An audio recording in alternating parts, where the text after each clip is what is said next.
हे विधाता, तुम्हें जरा भी दया नहीं है।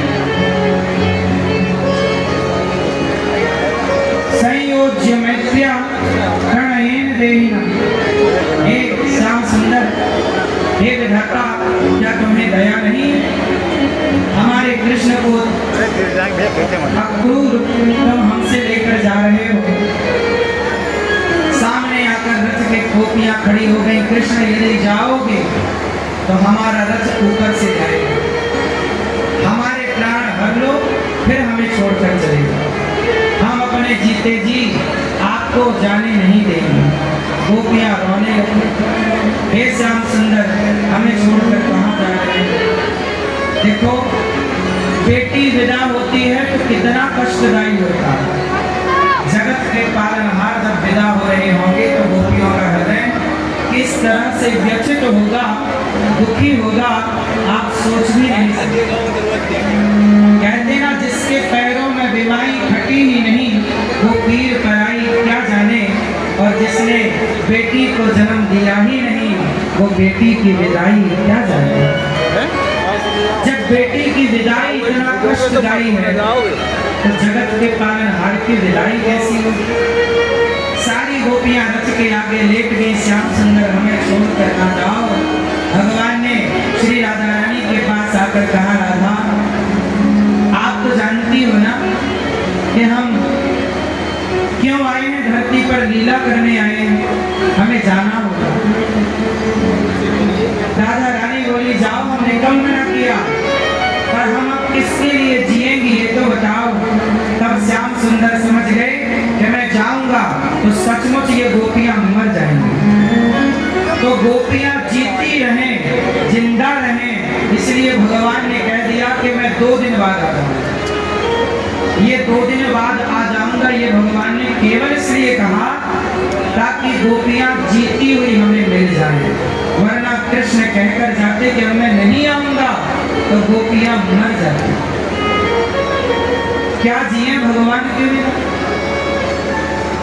अब तो श्याम सुंदर ने कहा, बस 2 दिन की बात है। भगवान ने सांत्वना दी, समझाए, फिर भी राधा रानी नहीं छोड़ रही श्री कृष्ण को। तब भगवान ने अपनी बांसुरी श्री राधा रानी को प्रदान कर। आज भी निधिवन जी में राधा रानी के कर कमलों में बांसुरी। भगवान वृंदावन से बांसुरी लेकर नहीं गए, यही छोड़ कर गए। अच्छा, एक बात बताओ,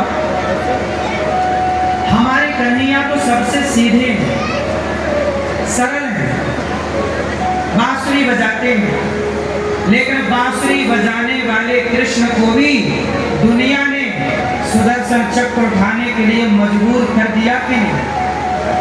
बोलो, हमारे भगवान ने सुदर्शन नहीं उठाया, दुनिया ने मजबूर कर दिया। इसलिए कहता हूँ आपके बेटों से, आपकी बेटियों से कि आप अपनी बेटियों को पढ़ाओ, डॉक्टर, इंजीनियर, एडवोकेट को बनाओ, पर और कुछ बनाओ ना बनाओ, पर अपनी बेटियों को झांसी की रानी जरूर बनाना। क्यों? क्योंकि तब आपकी बेटी को आत्मरक्षा करने के लिए खुद को खड़ा होना पड़ जाए। क्यों? कम से कम अपनी रक्षा तो कर लो। हमारे भगवान भी सुदर्शन उठाए। रक्षा राष्ट्र की करनी है, समाज की करनी है तो सुदर्शन उठाना पड़ेगा। हम आपसे केवल इतना कहना चाहते हैं कि बताओ, क्या झांसी की रानी गलत थी जो तलवार चलाना जानती थी? बांग्लादेश में क्या हुआ? बेटियों के साथ बलात्कार हुआ।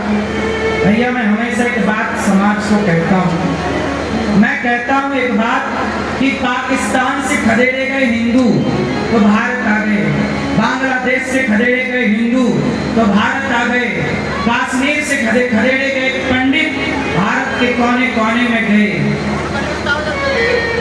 और कहीं आपने सनातन का साथ ना देकर विधर्मियों का साथ कभी दे दिया, और विधर्मियों का बोलबाला यदि हो गया तो भारत से खदेड़े जाओगे तो कहाँ जाओगे? कौन स्वीकार करेगा आपको? इसलिए कहता हूं कि अपने राष्ट्र के साथ ना गद्दारी ना करो। देख लो कि इस देश में वो कौन लोग हैं जो राष्ट्र हित में कार्य करते हैं। जो सरकार राष्ट्र हित में हो, जनता को भी इसी सरकार का साथ देना चाहिए। जो राष्ट्र विरोधी कार्य करे, कदापि उनका साथ ना देकर, वरना ये देश किनके हाथों में चला जाएगा? उन लोगों के, जिन लोगों के हाथ में पाकिस्तान गया तो वहां से खदेड़े गए। एक बात बताओ, कश्मीर तो भारत ही था ना, है भारत, वहां भी सरकारें थी।